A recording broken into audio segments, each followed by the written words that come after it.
Alam niyo po, kapag maraming salamat po. Anong sabi ni Andrew E? 12! 12!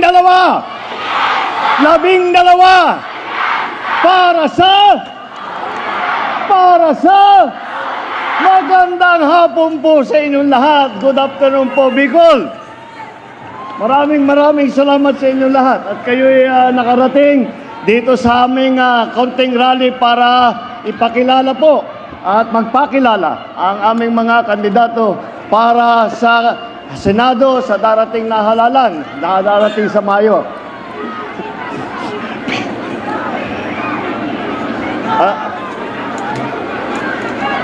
Alam niyo po, kapag ako'y sumasama po sa kanilang mga lakad, ay sinasabi, kampanya mo naman kami. Alam niyo po, napakadali para sa akin upang iharap sa inyo ang ating mga kandidato para sa Senado. Bakit po? Dahil po, tignan naman ninyo ang naka-line up ng alyansa para sa Senado. Kung iisa-isahin po natin, bawat isa, narinig niyo po silang magsalita. Narinig niyo po sila na kung ano ang kanilang nagawa. Narinig niyo po kung ano ang kanilang mga pinaplano kapag sila ay naluklok sa mataas na office ng Senate. Yan po kaya naman.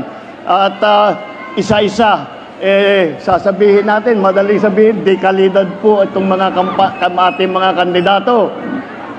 Pag pinagsama mo, halos ito na yung dream team. Kung tatawagin para sa politika, ito na yung dream team para sa Senado. Kaya po, nais namin muli na iharap sa inyo ang ating mga kandidato ng alyansa. Kung pupunahin po ninyo, ang kadalasan, kapag may kampanya, lahat po ng mga kandidato, isa lang ang suot na kulay. Kung titignan nyo po kami, ay iba-iba po ang aming suot. Dahil po, iba-iba po ang pinanggalingan namin ng mga political party.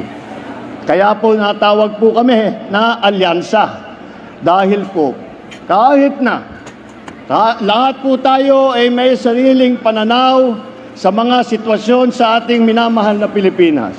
Lahat sa atin ay may sariling pananaw kung ano ang mga solusyon para sa Pilipinas. Ngunit tayong lahat, bawat Pilipinong nagmamahal sa kanyang kapwa Pilipino, pare-parehong iniisip, kailangan nating tulungan at pagandahin ang buhay ng bawat Pilipino. Kailangan nating pagandahin ang Pilipinas. Kaya naman po, nagkaroon po tayo ng alyansa na nanggaling po sa iba't ibang mga political party. Dahil sa kanilang pag-iisip, sa kanilang hangarin, ay makabuti, makatulong, at kahit na sino ang tutulong na magpakapit-bisig po sa amin, ay sinasama po namin para isama po natin sa pagtulong sa pagpapaganda ng buhay ninyo, para sa pagbibigay ng trabaho, para sa pagpapaganda ng inyong pag-alaga sa inyong kalusugan. Pinag-exercise pa kayo ni Senator Pia. Tignan nyo, hanggang sa rally pa lang, meron na siyang nagawa na health para sa inyong lahat. Ito po ang ating, kaya po madali pong masabi na kami po ay ang tunay na alyansa na nagsama upang pagandahin, upang tumulong, upang magserbisyo sa taong bayan. Tignan po natin kung ano yung ating mga kandidato. 8 po sa kanila ay nanggaling na po sa Senado. Nandyan po si Senator Cayetano, Senator Lacson, Senator Lapid, Senator Marcos, Senator Pacquiao, Senator Revilla, Senator Tolentino, at Senator Soto. Ngunit si Senator Soto rin, ay lahat po sila ay matagal nang naging legislator at marami na silang nagawang pagpapatuloy, magsusulat ng magagandang batas. Bukod pa ron, si Senator Soto ay naging Senate President pa. ay masasabi ko dahil sarili kong karanasan, dahil po nung senador ako, siya po yung Senate President namin. At alam na alam ko kung paano siya magpatakbo. Kahit po nagtatalo kaming mga senador. Alam niyo naman kami, mahilig kami magdebate. Si Senate President namin talagang nahahanapan niya ng paraan na mag-agree po lahat. Kaya po pag sila ay nabalik na sa Senado, alam na po nila ang gagawin nila. Alam na po nila ang trabaho. Alam na po nila ang mga problema na kailangan bigyan ng solusyon. At alam nila kung paano patakbuhin, paano gamitin ang pamahalaan upang magdala ng serbisyo sa taong bayan. Sa katunayan, ito po naman ay galing po sa House of Representatives, naging congressman po. Andiyan po, Congressman Abalos, Congressman Binay, Congressman Marcos, Congressman Cayetano, Congressman Pacquiao, Congressman Tulfo, Congressman Villar. Yan po mga record nila. Nakita niyo po, very experienced po. At alam po nila kung paano ang mga pasikot-sikot sa gobyerno. Alam po nila kung paano ang pandarin na mabuti ang ating pamahalaan dahil hindi lamang sa mababang kapulungan kundi pati na sa House of the Senate may experience silang lahat. Kaya po pagka sila ay naupo muli ay may pabayaan na, ipapaubaya na po natin sa kanila. Ako po sa palagay ko, ako na ang pinakamapalad na Pangulo kung sila ay mahalal lahat. Dahil kung yan ang mga kasamahan ko, napakarami po nating magagawa. Napakarami po kayong mararamdaman na benepisyo na nanggaling sa national government.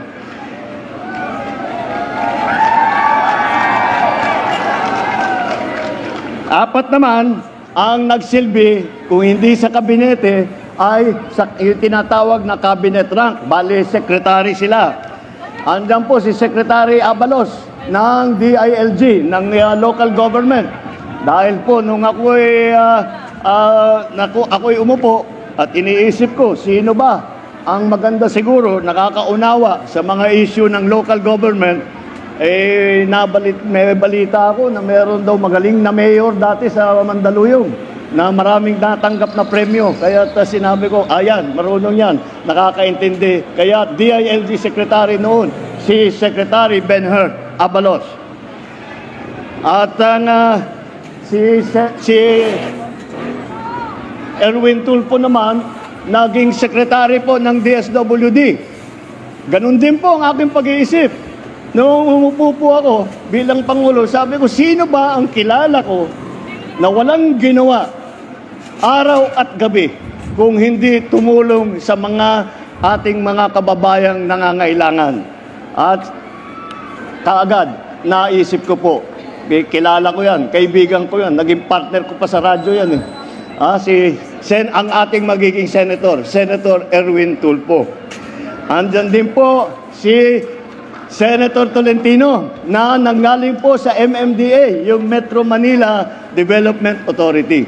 Napakahirap po na trabaho yan dahil po, isipin ninyo, lahat ng mga lungsod ng Metro Manila ay kailangan pagkaisahin upang magsama-sama, upang magtulungan na pagandahin para pa maayos ang mga problema ng traffic, mga problema ng tubig, yung problema ng kuryente, lahat po yan. Ay siya po ang namahala niyan. At ngunit kahit ang ahensya niya ay Metro Manila Development Authority, ay masasabi ko po dahil ko pagkatapos po ng pagdaan ng Yolanda doon sa Leyte at sa Samar at saka sa Leyte at saka sa Visayas, nandun po ako. At panay ang hingi po namin ng tulong sa national government. At mabagal po ang response. Ngunit, ang una pong dumating na ahensya, hindi po namin nakalain. Ang unang dumating na ahensya sa Tacloban, sa Leyte, hanggang sa lahat ng Samar na tumulong na may dala na heavy equipment para mahanap po namin yung mga survivor po, para malinis po namin ang aming lugar. Ang unang dumating po ay ang MMDA na hindi lang po Metro Manila ang sinisilbihan, siya po, nandun po, nagkita po kami ni Senator Tolentino doon sa Tacloban at nakatulong siya ng napakalaki. Si Senator Lacson naman, yun din, siya ay naging Presidential Assistant for the Rehabilitation and Recovery ng Yolanda Rehabilitation, si Senator Ping Lacson. Siya po, pagkatapos ng pagdaan ng bagyo, lahat po ng mga tulong na hinihingi namin na ibinigay ng iba't ibang ahensya ay dyan po nang galing. Dyan po nang galing sa yung ating Presidential Assistance for Rehabilitation for Yolanda. Ito si Senator Ping Lacson, sila ang nagplano, nagpatayo ng bahay, nagdala ng mga relief goods, nagdala ng lahat ng pangangailangan, nagbigay ng trabaho para sa mga nasiraan ng kanilang hanapbuhay. Yan po ang ating naging rehabilitation czar ng Yolanda. Ngunit bukod pa po dyan, si Senator Lacson po, siguro naman maalala ninyo, Senator Lacson po ay naging hepe ng PNP, chief ng buong PNP ng buong Pilipinas. At pinagmamalaki po niya, ang unang pagpasok na sa pagka-chief PNP, ang una daw ganyang ginawa ay sinukat daw niya yung mga tiyan ng mga pulis at siniguro niya na walang matatabang pulis para madaling makahabol ng mga magnanakaw. Ayan po. At nung panahon po na Chief PNP siya, yung approval rating ng pulis ay napakataas po. Hanggang ngayon po, hindi na napantayan yung approval rating na nakuha ni Chief PNP na ating butihing Senator Lacson. Alam po nila ang trabaho from every level, mula po sa House of Representatives, mula po sa lokal, mula po hanggang po sa Senado. Alam nila ang gobyerno ay kung paano patakbuhin at nakikita po natin sa naging performance po nila sa nakaraan. Kitang-kita naman po natin, sila ay nandyan upang tumulong. Hindi sila tumatakbo sa Senado upang manggulo. Nandyan po sila at nakikita mo po sa record nila na wala silang iginawa sa buong buhay nilang lahat kung hindi tumulong po sa taong. Tatlo naman po sa kanila, nabanggit ko, local government. Tatlo po sa kanila ay naging gobernador ng mga iba't ibang probinsya. Ang nauna po yung ate ko, si Governor Aimee, naging gobernador po dun sa amin, sa Ilocos Norte. At marami pong yumaman po mga Ilocano nung dumating po si Gov. Aimee. At gumanda ang Ilocos Norte.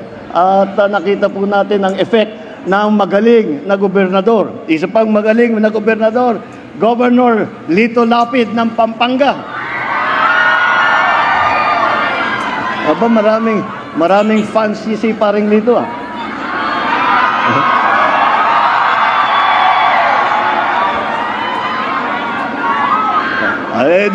kilala niyo naman pala ang ating kaibigan. At alam niyo naman kung matagal, siyempre kinikilala natin siyang artista. Pero action star. Hanggang ngayon, action star pa rin. Pero po, sasabihin ko po sa inyo, dahil sabay din po kami na senador, masasabi ko po sa inyo, baka hindi nyo nakikita ang ginagawa niyang trabaho, ang ginagawa niyang pag-aaral upang ulit makasulat ng mga gandang batas upang gawin ang lahat, upang makapagserbisyo po sa taong bayan. At ang isa pa, naku, siguro kilala niyo ito, ang governor ng probinsya ng Cavite, Governor Bong Revilla.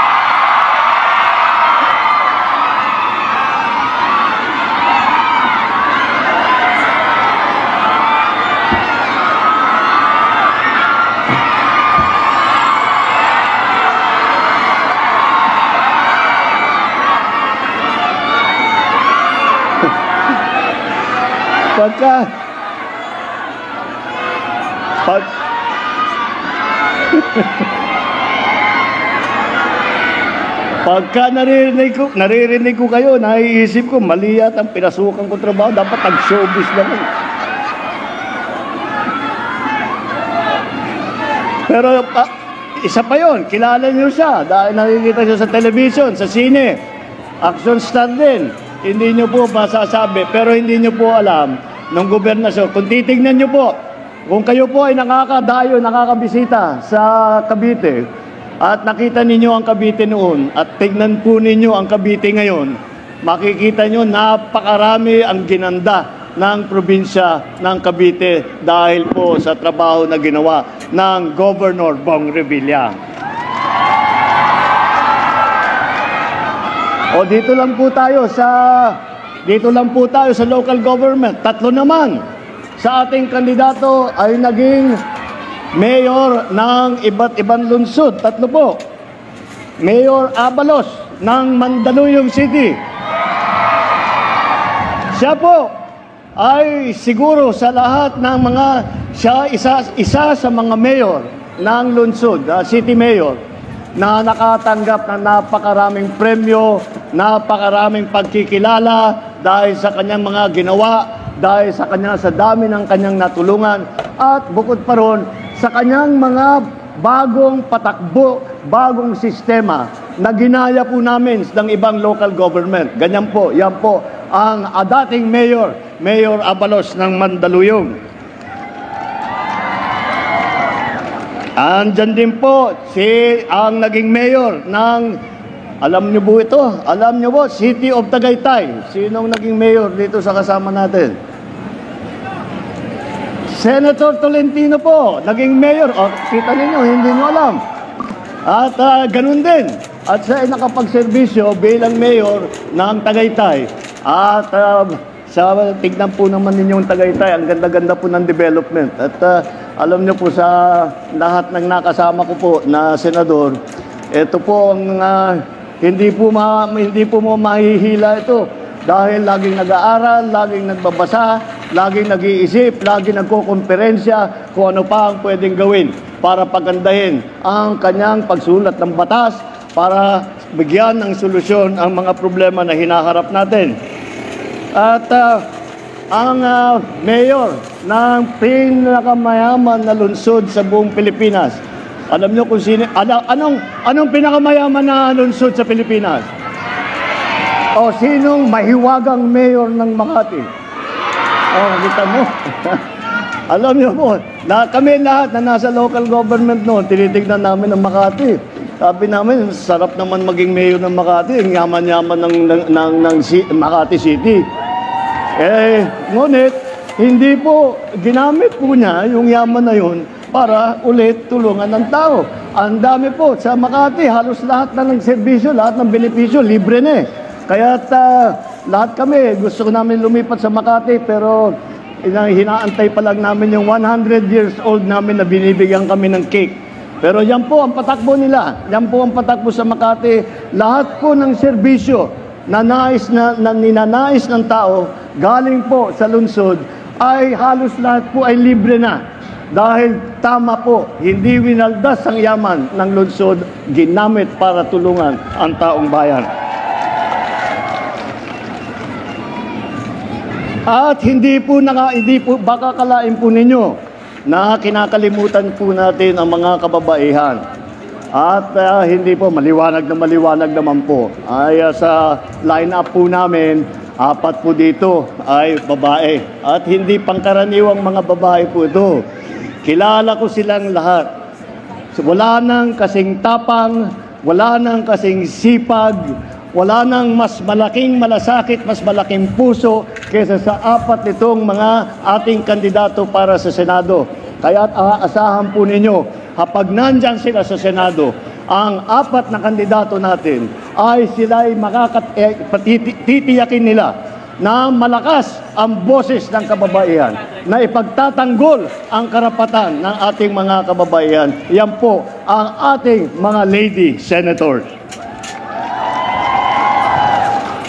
At baka akalain po ninyo na ang ating mga senador ay tiga Maynila lahat. hindi naman po siguro tama yun dahil maraming iba't ibang lugar na kinakailangan na naunawaan ng mga senador kung anong mga pangyayari doon, ano ang lagay doon, kung maganda ba ang sitwasyon, kung may kailangan ayusin. Kaya marami pong sa ating mga kandidato kung saan po galing sa Pilipinas. Unahin na po natin ang ating champion, si Senator Manny Pacquiao ng Bukidnon, Sarangani, Jensan. Alam nyo, kilala nyo naman si Sen Manny.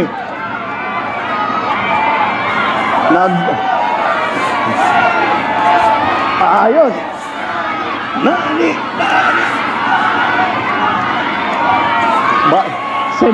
Sen Manny, baka hindi mo alam, nung nagbo-boxing ka, nanonood kami sa television, ganyan pa rin ang sigaw namin. Manny, Manny, Manny.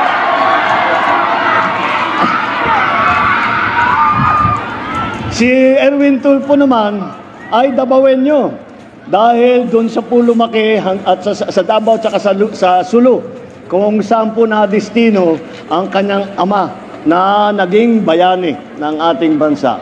Yan po, ang si Erwin Tulfo po. At palagay ko na hindi nyo na naabutan ito, ngunit hindi nyo siguro alam ito. Ang unang Senator Soto ay galing po sa Cebu. Kaya po, ang ninuno ng ating SP, Senator Tito Soto, ay galing naman Bisaya man, galing sa Cebu. At alam nyo naman kaming dalawa ni Sen Aimee, kilala nyo po ang aming ina, si Imelda. Si Imelda ay waray-waray man. Kaya yan po, talagang makita ninyo, kung saan-saan po. At sila nakaikot na kung saan sila pinalaki, kung paano nila nauunawaan ang sitwasyon sa bawat lokal. At eto siguradong hindi ninyo alam. Ang nakita pinakabata po natin na kandidato rito, pinakabata pero isa pa sa pinakamasipag ito, mabait at mabuting tao ito, si Camille Villar. Ang ninuno po siya po ay Ilongga. Kaya yung pong mga ninuno niya doon po nanggaling. At marami na po siyang ginagawa doon na marami bilang congressman at kahit nung private citizen lang. Mga kababayan, malinaw po ang direksyon ng aming grupo ng alyansa na ito. Ito ay para sa kaunlaran, para sa kapayapaan. At hindi para ito sa pag-aaway-away at sa pag-aapi. Ang kailangan po natin para tayo'y umunlad, hindi po ang pananakot o paninigaw. Ang kailangan po natin ay solusyon. Hindi mga mainit at maanghang na salita na wala namang kabuluhan at wala namang kinalaman sa pinag-uusapan. Ang mga kandidato ng alyansa ay kasama natin sa pagpapataguyod ng interes at kapakanan ng bawat Pilipino. Ipaglalaban po namin ang ating soberanya at karapatan sa pamamagitan ng diplomasya at dignidad. Hindi po natin isusuko ni isang pulgada ng ating teritoryo at hindi tayo kailangan sumunod sa kahit na sino pang dayuhan. Tayo po ay may ganap na karapatan at dapat makinabang sa yaman sa ating sariling bayan. Sa laban kontra sa krimen at droga, hindi natin kailangan dumaan sa madugong solusyon. Wala kaming paniniwala na ang solusyon sa krimen at sa droga ay ang pumatay ng libo-libong Pilipino. Mga tamang paraan para tiyakin ang kapayapaan at kaayusan ayon ay sa pamamagitan ng mga buong pusong suporta sa ating mga kapulisan at sa ating mga local government. Pagdating naman po sa ekonomiya, sa trabaho, hindi po natin kailangan umasa sa mga iligal na operasyon, kagaya po ng Pogo na naging pugad ng krimen at karahasan. Ang solusyon po ay tunay na trabaho, kabuhayan, suporta sa maliliit na mga gawa, sa maliliit na mga ating mga magsasaka at mangingisda. Magkaisa po tayo, kagaya po ng aming pagkakaisa. Magkaisa po tayo at tayo'y magsama-sama muli.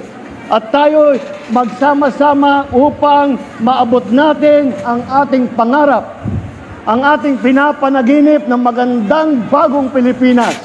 Yan po ang hangarin ng alyansa. Yan po ang hangarin ng aming pagsasama. Kaya po kami nagsama upang palaguin, pagandahin ang serbisyo ng gobyerno. Kaya po, pagdating po sa Mayo at kayo ay pupunta na at boboto, huwag na kayong magdalawang isip. Tignan nyo po yung alyansa, 12-0 po, i-shade nyo na kagad. Para sa alyansa, mabuhay ang alyansa para sa bagong Pilipinas. Mabuhay ang Bicol! Maraming salamat po sa inyong lahat.